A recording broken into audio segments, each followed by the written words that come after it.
Hi, everybody. Welcome to another episode of Checking In, a Lodging DEI chat. I'm Leon Thomas, along with our co host, Miranda Kitterlin Lynch. Hi, Miranda. How are you?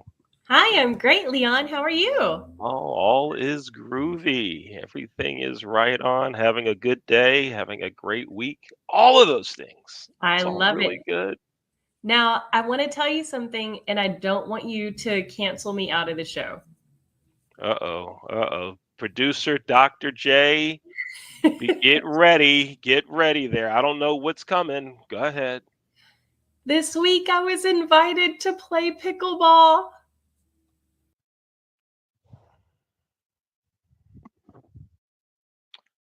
Folks, as you may know, pickleball is not the official sport of checking in a lodging DEI chat. Everyone who's watched the show or any show that's produced by the Leon Thomas Group knows it's racquetball. Mainly because I've been playing for a long, long, long time and I run a youth racquetball program in Baltimore called Racquetball Revival. I can't wait to hear producer Jay, what you just took her off the screen. You didn't kick her out of the studio. Oh, okay. Okay, I got it. I Wait, didn't go. I didn't go. I oh, was but you didn't invited. go. You didn't go. Okay, okay. All Yes. right. Okay, you didn't go. Does that mean you didn't go that time or you didn't go yet? I didn't go yet. I was also invited to join a tennis group, but it's called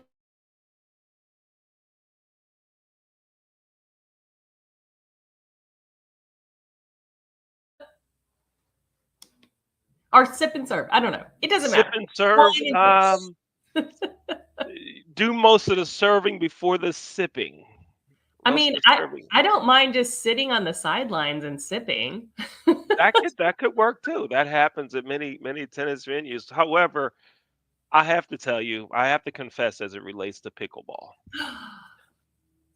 Last Friday, I had to go to a hardware store, and that's a totally crazy story in itself because I don't have a hammer, screwdriver. I don't do that type of stuff. I had to go to a hardware store. But anyway, I went to a hardware store and I didn't go to the big national brand. And the place was packed at like 5:30. The parking lot was packed. And I asked the guy, I said, where's all the cars here? There's nobody in the store. Where's all the cars? He says they're here for the new pickleball club next door. Oh, okay.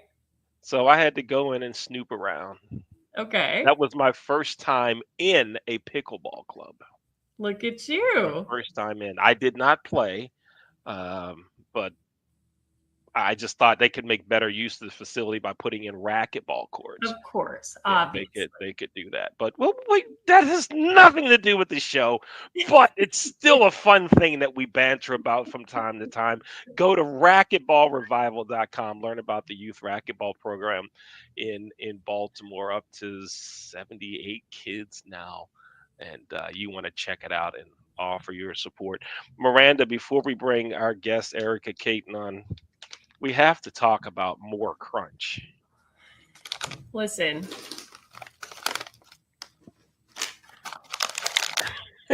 They keep just coming. there would be more, but I ate the rest of them.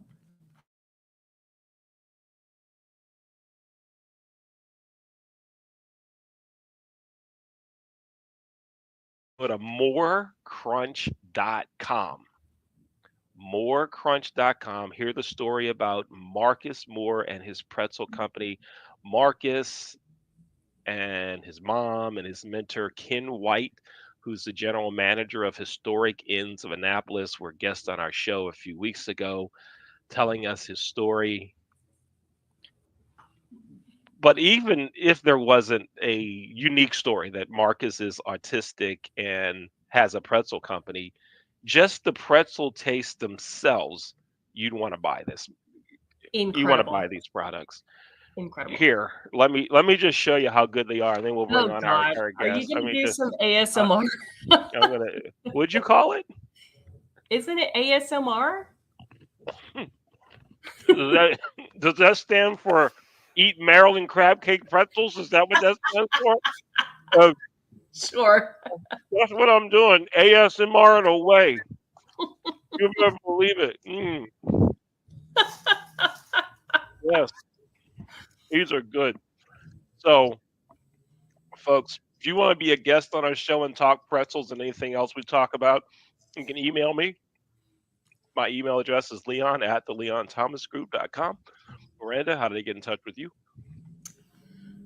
It's going to sound asinine. I always say it, but it's because it's true.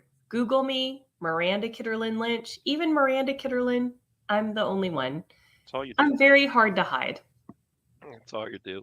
You can listen to our show on your favorite podcast network as well. Wherever you listen, just go there and search for Checking In a Lodging DEI Chat. You can also listen to the Leon Thomas Group Radio Network. Go to Leon Thomas Group, click at the top that says Listen Now. You can listen to shows there. You can check us out on LinkedIn, check us out on YouTube. We're everywhere you can check out the show. Miranda, this is episode number. It is 63, and Bernie, my dog, is very excited. She's about to shout out 63, but it's going to sound like arf, arf, arf. And we have an awesome guest who's going to talk to us about a yet untapped conversation for our show, which I think is I think it's incredible that we're talking about it. I think it's incredible that she's making the time to help educate us and our listeners. I am so excited, and I consider this person a friend, someone who has inspired me over the years. And so I want to let her control her first impression by introducing herself and telling our listeners who she is and what she does. Thank you. Thank you so much. Okay, you all gonna go make me buy pretzels this afternoon. I just want to put that out. That is the full intent. We want you to. I know. Yeah, But you can use some. Hey, we'll do it. We'll do it again. We'll do it again. Morecrunch.com. There you go. I'm keeping my fingers crossed for like some brown sugar cinnamon kind of action. Oh, I got it right here. Okay. See, Miranda, you be holding out. You be holding It's out. coming your way. Thank you all so much. I don't know what I can say after that introduction. But just to say that Miranda, along with a handful of folks in the hospitality space, I come from the social work area. So I kind of see what we do as similar, right? In terms of helping people to connect and find a good time and happy spaces and enjoy themselves and, center themselves, all the ways that people use their leisure time. And so I'm so excited to spend a little time with you all talking about what I do and how it so beautifully connects with the work and your mission here in your podcast. So I am Dr. Erica Caton. I am the Director for Educational and Faculty Development at the Center for the Advancement of Teaching at Florida International University. I tell folks often that I have the privilege, the opportunity to help college, university faculty think about the best, most equitable, effective, efficient, student-centered learning ways of helping students to learn and meeting students where they are, and sort of where the bridge between pedagogy and social work meet for me. And so I'm hopeful that we'll get an opportunity to bring this higher education DEI conversation to your listeners. So I'm very excited to be here, and thank you for having me. Thank you so much for being here. And I just love everything that you're doing. And I'm not just shouting you out because I love you. I truly have been inspired by you over the years. And as I was telling Leon, I wanted to bring you on to talk about DEI, but as it relates to education. For our context, as it relates to hospitality education, because it's a lodging DEI podcast, but it stands to reason that education is education, right? So a lot of the same ideas will transfer regardless of discipline. So I wanted to ask you first, one, what do you, let me roll back. Could you tell us a little bit about what it means to say DEI in education? What does that even mean? Mm-hmm. There's so many right directions to go with that one, but ultimately I often say to folks, DEI should be so automatic, so very much baked into the cake of what we do in education as a whole, right, from K through 12 all the way up to post-secondary education, but specifically in the higher education space. DEI is about equitable outcomes, right? It's about all students having the opportunity to show up and be their best selves. It's more than just opening the door for students. It's about opening the door and creating an environment, creating the invitation, and then setting up the party so that everyone gets to hear their song, right? Gets to dance and be recognized and be a part of the conversations, the discussions, the policy making, all of those things, not just what happens at the curricular level, but at the co-curricular spaces, so that when our students, our faculty, our staff, because we're not just talking about students, when folks enter that community, they know that there is a place for them. They know that they will have access to all of the opportunities that can possibly be afforded to them without question, without pause. So it's bigger than just curriculum, right? It's that whole invitation, and then that experience beyond the invitation to learn that we want everybody on our college campuses to be afforded, right? So it should be baked in the cake. It's the way that we greet each other. It's the way that we make space and time for one another. It's the way that we set policy. It's in and throughout everywhere. Yeah, absolutely. And you use the term baked in the cake. And one of our previous guests, Juan Teamo, said Leon, please help me out. What did he say about it? He said it should not just be a benefit, it should be It shouldn't be.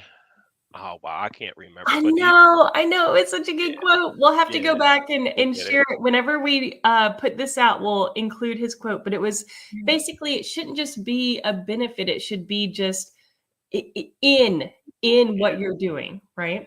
Yeah, it's sort of like that ever present, in the same way that we think about retention and we think about rankings and all of those different things that we, as administrators and faculty, grades and enrollment and attrition, right?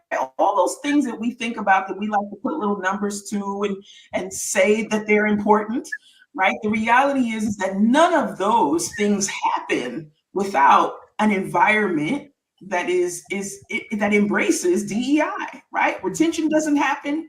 Attrition might not happen, right?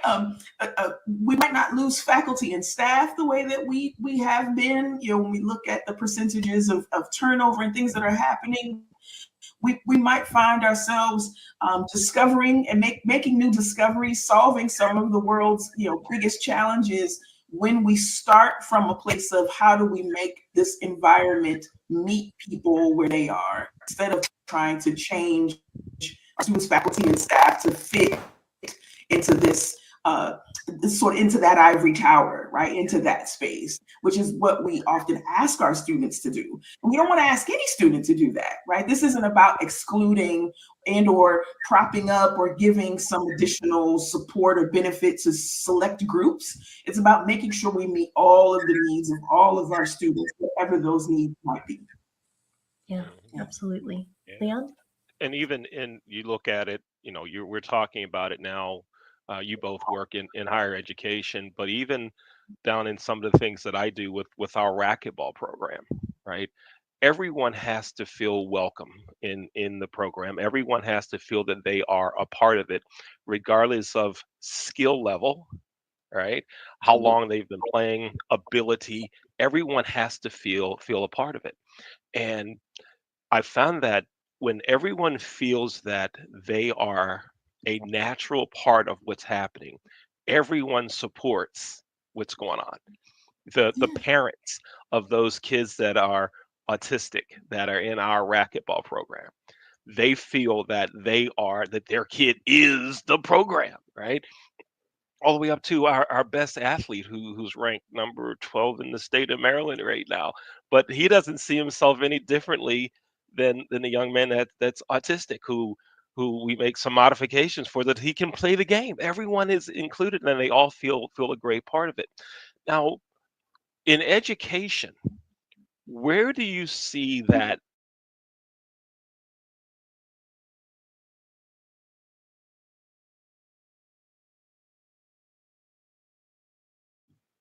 naturally feel it, that they felt it all their lives, or what's been your experience with that?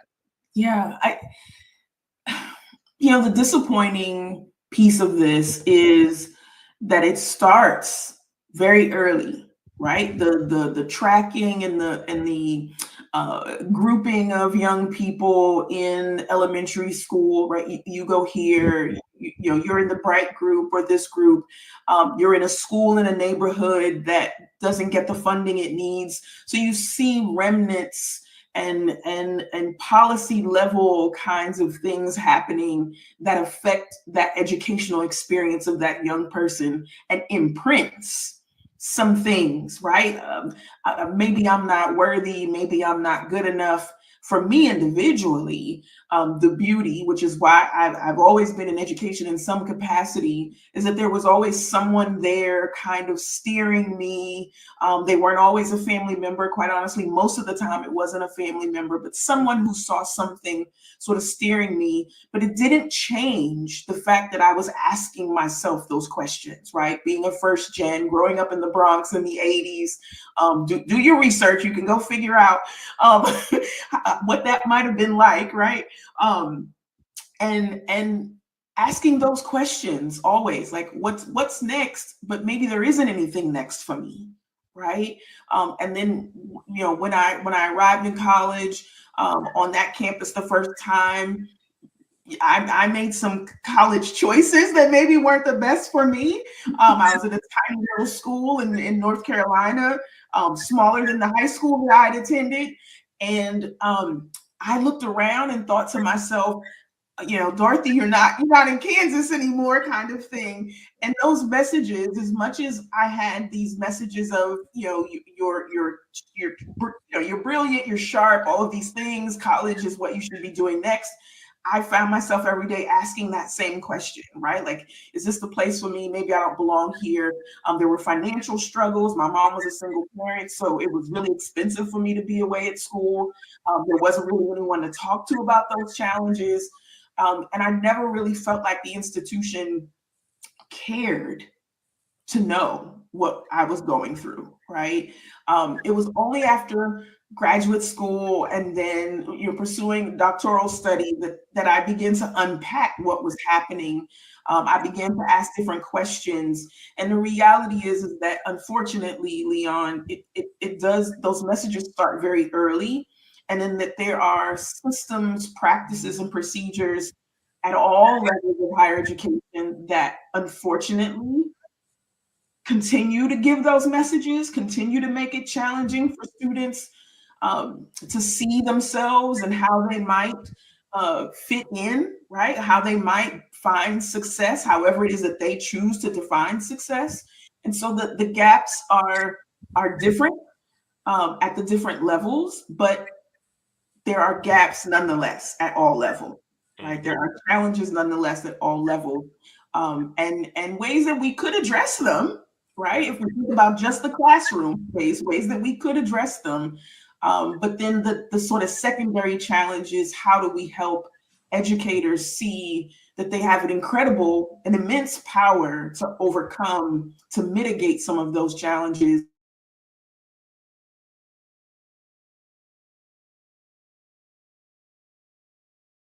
but that it takes to learn those practices. But the gaps exist at all levels, unfortunately. Yeah.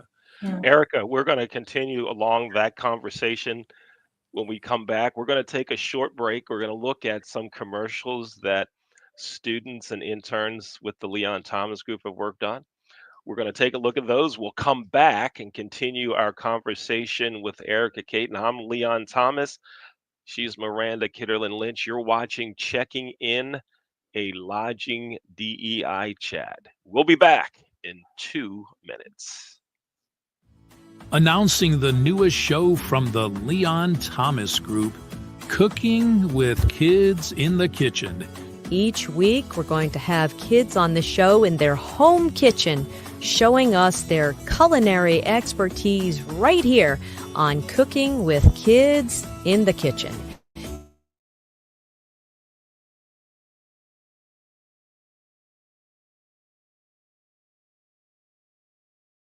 Group. His email address is leon@theleonthomasgroup.com. That's leon@theleonthomasgroup.com. Cooking with Kids in the Kitchen. Baked by Brianna has been your Baltimore hometown bakery since 1969. Located in Roxton Plaza, Baked by Brianna. Visit bakedbybrianna.io. At Rod's Car Repairs, we work on all cars, old cars, new cars, and your car. Car Repairs by Rod.io.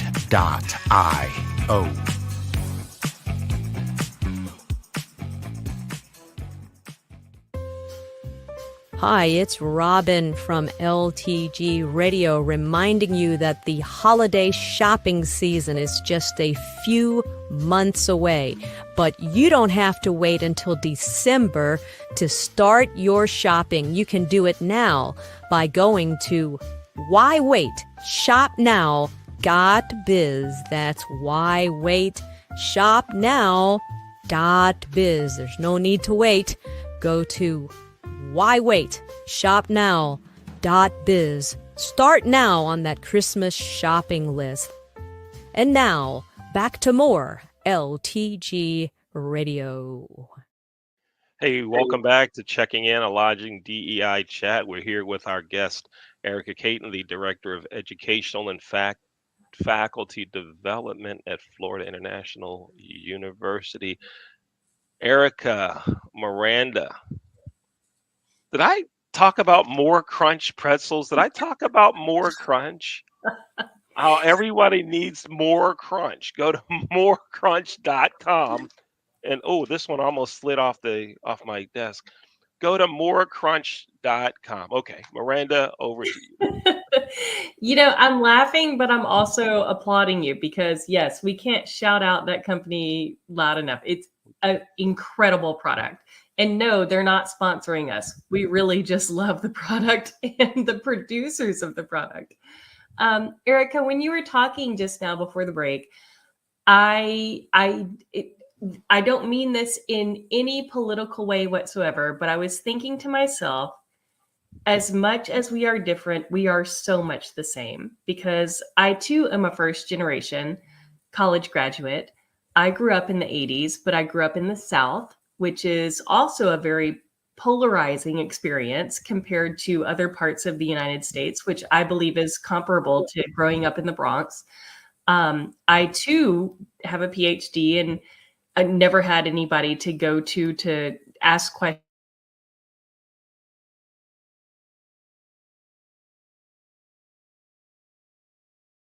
Who was my mentor since I was 20 years old. Can't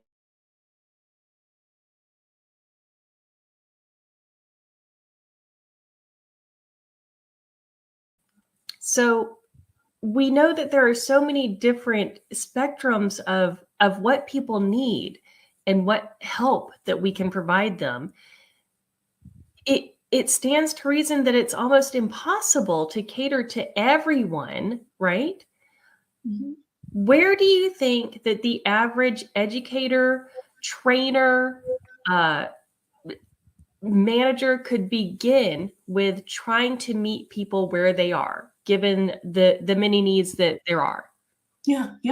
And I truly don't mean this to sound flippant, right? But start with kindness.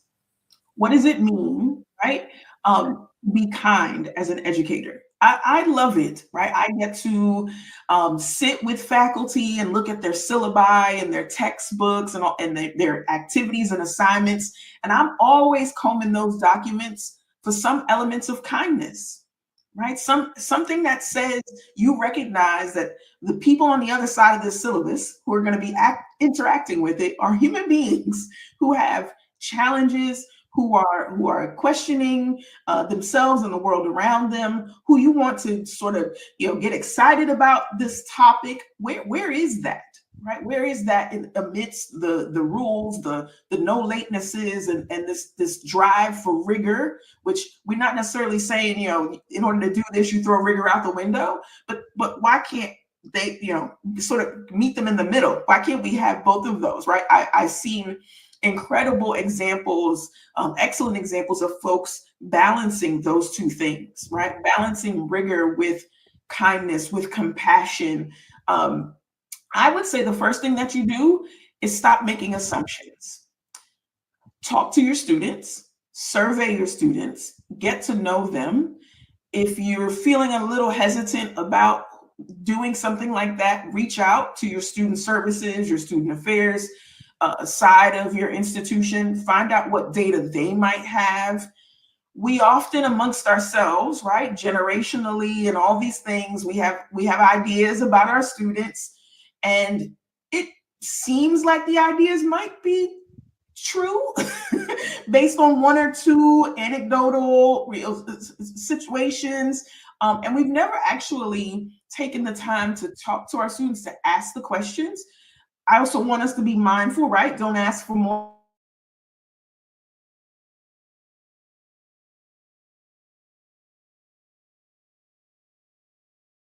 Science course, what has been their experience with science? I know some faculty who do short surveys at the start of the semester, and they ask all the usual stuff, right? Like, why are you taking this class? What year are you? Like, those things are great, but a few keystrokes and you can find all that stuff out.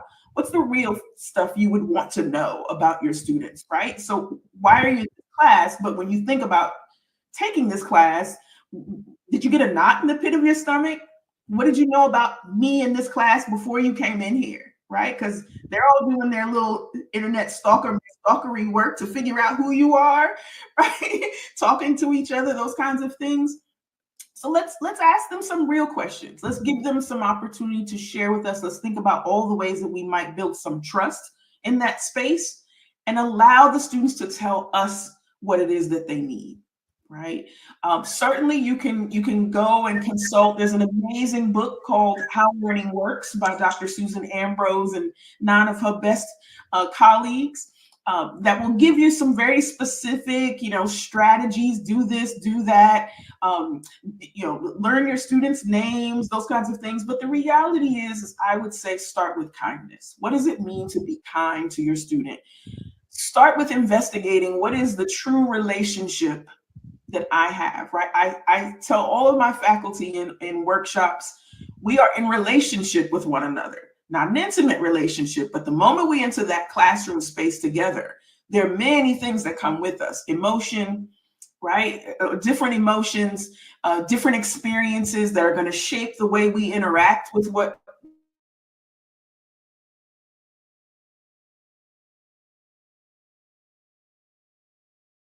How is that showing up, not only for my students, but for myself? Right. And when we talk about all of the current conversation around AI, you see it quite a bit that there can sometimes be this very adversarial relationship between students and faculty. I want us to investigate those assumptions to get to understand ourselves and our students so that we can move beyond that and really begin to meet students where they are. I think that is so powerful. Everything that you've said is so. This is why you're one of my favorite people. I have students often tell me, "Oh, I heard your class was easy." And my response to them is, well, it might be easy for you because the power distance, I try to make it to be lower, right? So that you're not afraid to ask questions. I try to make it easy because I want to make the learning fun. not try to make it easy, but it appears easy. It appears easy because I want to meet you where you are, right? And I mean, we're not gatekeepers if we're educators, right? That's the opposite terms. I mean, that's the thing. So often we do, one of the services that we offer through our department are what we call mid-semester student feedback surveys. So we go into a classroom and we survey the students on behalf of the instructor, and then we do, we look at that data and we let the instructor kind of know how students are feeling. And one of the things that I realized that often students don't always have the vocabulary to articulate what it is they're actually feeling. I mean, human beings, we don't always have, right? The vocabulary to clearly articulate. So oftentimes the student says this class was easy. I push, right? I probe a bit more. What made it easy? And then you will hear students say things like, the instructions on your assignments were very clear. I didn't spend a lot of time trying to figure out what you wanted. There was a grace period that helped me at a moment in time when I needed a little bit of a break. The assignments were spaced out. The larger assignments were broken into chunks, right? So when a student said a course is easy, right, as educators, in the pit of our stomach, where our first reaction is to go, oh my God, I don't want to be that instructor, right, known as the easy instructor. But if you push often, what you will hear is the student articulate, there were elements that in classes past made things challenging for the student. Either it challenged the amount of time they had, their prior knowledge, their capacity in the moment, and just small tweaks to our policies, to the way that we build assignments and activities, to the way that we give instructions around things, can decrease the bandwidth a student needs to use to understand and interact, which makes things easier. Right? It makes them more convenient. It makes them more digestible, right? And so, yeah, maybe the easiest way to describe that is your class was easy. Yeah. The student may say, well, it was hard because I didn't spend enough time on a particular chapter, or I, confused a couple of terms. That allows us then to continue that conversation and hopefully provide the feedback that student needs to close the gap in whatever their learning is, right? And so I really want us to test assumptions, to ask more questions, and to take some time to really think about what it is would help you to know more, right? What is it that I need to know more? What do I truly not understand? Right? Or not fully understand about what my students need, want, what activities in the class have been exciting or engaging for them. We come up with amazing things. I've seen some incredible activities, assessments, assignments over the years, but we need to spend some time doing that metacognitive work, creating a space where the students can actually reflect on the learning and then tell you exactly how they've been changed for having done it, right? That piece often goes sort of, students are left to do that work on their own, right? To put together, articulate how this assignment, this activity, this interaction with my peers, this group project, how has it actually changed my thinking? How has it helped me grow as a professional, right? When I think about your disciplines, and making time for that. We often don't think that, or don't make enough time to do that kind of reflective work, but it will help us to know more about our students, and it will help them to understand our motivations, which might actually open the door for them to be a bit more forthcoming with us. Is it time to pick up a pen or a finger, whatever you have? You want it is time. Erica, please grab a pen, pencil, or anything. Grab it there, because we're leading into the signature questions of the show, and hold it up so we can see it on camera. And on a 1, 2, 3, just give us your signature right on camera. Here we go. 1, 2, 3. It's now time for the 2. Okay, it's 3 signature questions of the show.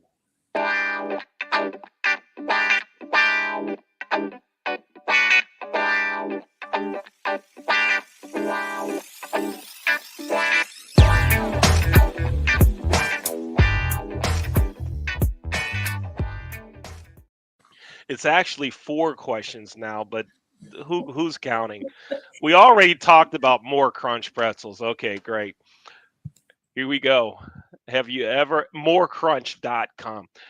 Have you ever had bean pie? Erica, ever had bean pie? No. Do you know what it is? Yes. Oh, nice. Yes, I do know what it is. Like I said, I grew up in the Bronx in the 80s, so I'm very well versed with bean pies, but I just never ate one. So where in the 80s in the Bronx, where Yes. would you buy a bean pie? You would buy a bean pie from members of the Nation of Islam on a street corner in Harlem, Yes. 125th Street, usually. Yes. So yeah, it kind of has the consistency of sweet potato pie. Yes. But yeah, Keep going. She doesn't believe me. Miranda does not believe it even exists. And then that's where you would buy it. Yes. I don't know if it was actually made from beans. That I don't know. What would it be made from? These very well-dressed men. Yes. Ties, usually a bow tie. Yeah. Long overcoat. Yep. Would stand on the corner and they would sell the Final Call, which was the Nation of Islam newspaper, and a miniature sized, maybe like a tart size bean pie. As a child, I don't want to date myself too much, but let's say as a teenager, to be honest, it was always sort of like, I'm not buying a pie from a strange man on a street corner. I mean, as a girl, right? As a female, that just wasn't the thing to do, go to some strange man and buy a pie. It's like, would you like candy, little girl? Right? Like, no, it didn't register. Although their message was powerful. They were sort of omnipresent in Harlem at that time. Mm-hmm. But it just always seemed a little like, I'm gonna stick to sweet potato. That was my first bean pie experience also. Right? Except in Baltimore, where I grew up in Baltimore, we had them. But now we can buy them at Giant Food and Safeway, 2 of the local grocery stores here. We can buy bean pie. Now, who makes them though? Now, I do know who makes them. I do know who makes them for Safeway. Okay. It's a Black-owned bakery in Baltimore called Baked in Baltimore. Okay, that made me feel good, because if you were going to say like, I don't know, some conglomerate somewhere has like capitalized, corporatized bean pies, I'm like, it just throws it somehow all the way. Yeah, I understand. Yes, that just wouldn't be right. That would be good. Yeah, but it's a real thing. It's a real thing. Thank you. Say it again one more time. It's a real thing. So Miranda can hear this.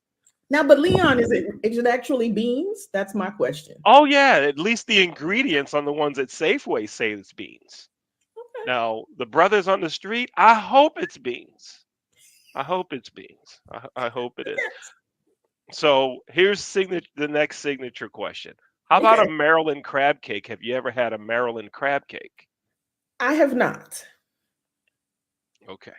But I will say it's not because I have I know there's a little fight between like the Maryland seafood and the Boston seafood and all of that stuff. I'm just not a seafood person, so I would have never had anybody. It's not even a fair fight, Baltimore versus Boston and seafood. I was never had any seafood. Even close. So it's not even a fair fight. We can beat them with one hand. We can beat them with one arm tied behind our back, both arms tied behind our back, 7 days a week.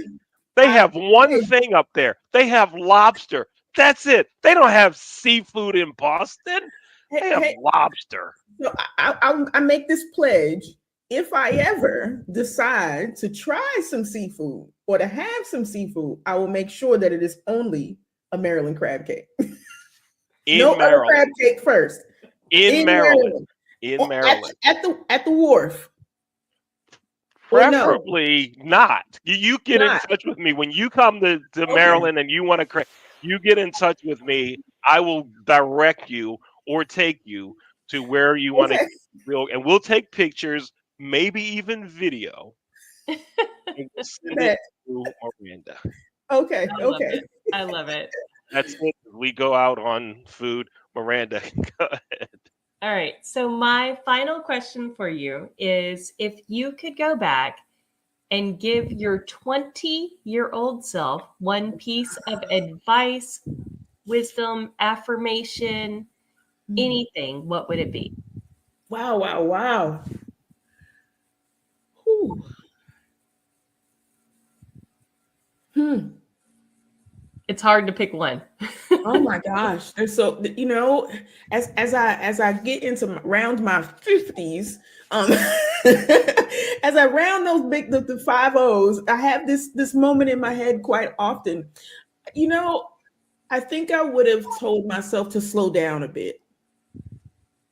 I was, as I mentioned earlier, there were lots of folks in my corner, pushing me, and I had this vision, right? Like I wanted to be better off than the generation before me. I felt that I owed it to folks who had done all the work to get me there, and so I spent a lot of time pushing myself, and not really enjoying things, right? Not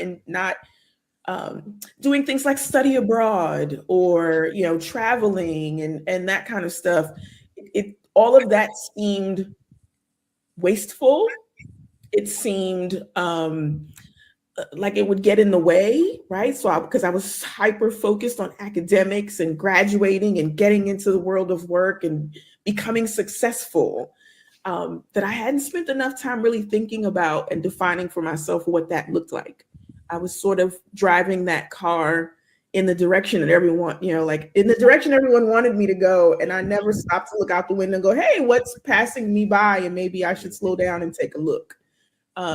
So yeah, I think I would tell my 20-year-old self to slow down a bit. That's awesome advice. Awesome advice. And I wonder if that would apply to many other first generation graduates. Yeah, that pressure to succeed, right? That pressure of being the one. There's all sorts of research written about it, right? The guilt, the all of that goes with being that one, really does shape, if you're not careful, right? Shape how you move through your education, how you move through life, and yeah, you could miss an opportunity to really get in touch with who you are and what it is you want to do. Before I was in faculty development, I was actually an academic advisor for many years. And that was often the conversation for students, right? Like, how do I tell my parents that this major isn't the major that I want? How do I tell my parents that this school is the school that I want to be at, right? Like, I want to do something different. And that fear so resonated with me that I practiced helping students to answer that question. Partly probably because I wished I'd asked the question and someone had helped me formulate a response, right? Yeah. I love that. Yeah. That fear, for me, it was the fear of saying I want to transfer. Oh, yeah. It was, well, this is what you're going up here? You've decided you're going to go to Pittsburgh for school? All right. You're not transferring. Right? Yeah. That first year, as I said, right, I went to a tiny little school, which shall not be named, from the Bronx, and that first semester, even I was terribly homesick, and called my mom on the payphone at the end of the hall because there was no cell phones. I waited in line for someone else, for people to get off the phone, and I called home and said I want to come home, and she said no. Right? If you come home, you'll regret it. And I was, living on campus, doing the whole like the real college thing, right? And she made me stay the first year. And looking back, I'm glad that I did it. And then I went home and finished my education in the CUNY system, and it was amazing. And it was a tough conversation, and I didn't have a witty, snappy comeback from my mom at the time, so I just sat there for the next semester and in misery, right? Getting the grades I needed, but really being very unhappy. And so wanting to transfer, wanting to change majors, it's an incredibly tough decision for a young person, especially when they're trying to respond and live up to the expectations. And right, when we talk about DEI, that's just another level of it, right? How do you have conversations with first gen students who are at college finding their way and finding things that really turn them on that they never knew? Like, that's the whole point of college, right? Like, there's all these topics I never even knew existed, and now I feel a pull to something other than what I thought I wanted to do when I got here. Yeah. Right on. This is great. Erica, thank you so much for being here, being our guest on Checking In. Thank you so much. Great conversation, great insights. Thank you. Thank you so much. And Miranda, you work with Erica, so you guys are having some great interactions and conversations, and you get to just hear this type of information from her all the time. How fortunate are you? She is one of my sheroes for sure. Yeah. Absolutely. Oh, This thank is- you, thank you. This And you are one of the folks that I call on quite frequently to hold up how educators can choose to show up for their students. Erica, if you call about anything, I'm going to answer. Because you've always done that for me. Thank you again so much. Thank You're you. welcome. Thank you all for having me. Thank you. Thanks for being here. Folks, thank you for watching another episode of Checking In, a Lodging DEI chat. I'm Leon. That's Miranda. Our guest today was Erica Caton. Erica, we'll talk to you in the green room after the show. Want to make sure we get some other information from you. Everyone else, you can watch Checking In on LinkedIn, under Miranda's profile. You can watch it on mine. You can watch it on YouTube. You can go to the Leon Thomas group and click on listen now and hear all episodes from all the shows that our company produces. And you can search on your favorite podcast platform to hear episodes of Checking In, a Lodging DEI chat. Thanks again for watching Checking In, a Lodging DEI chat. Take care.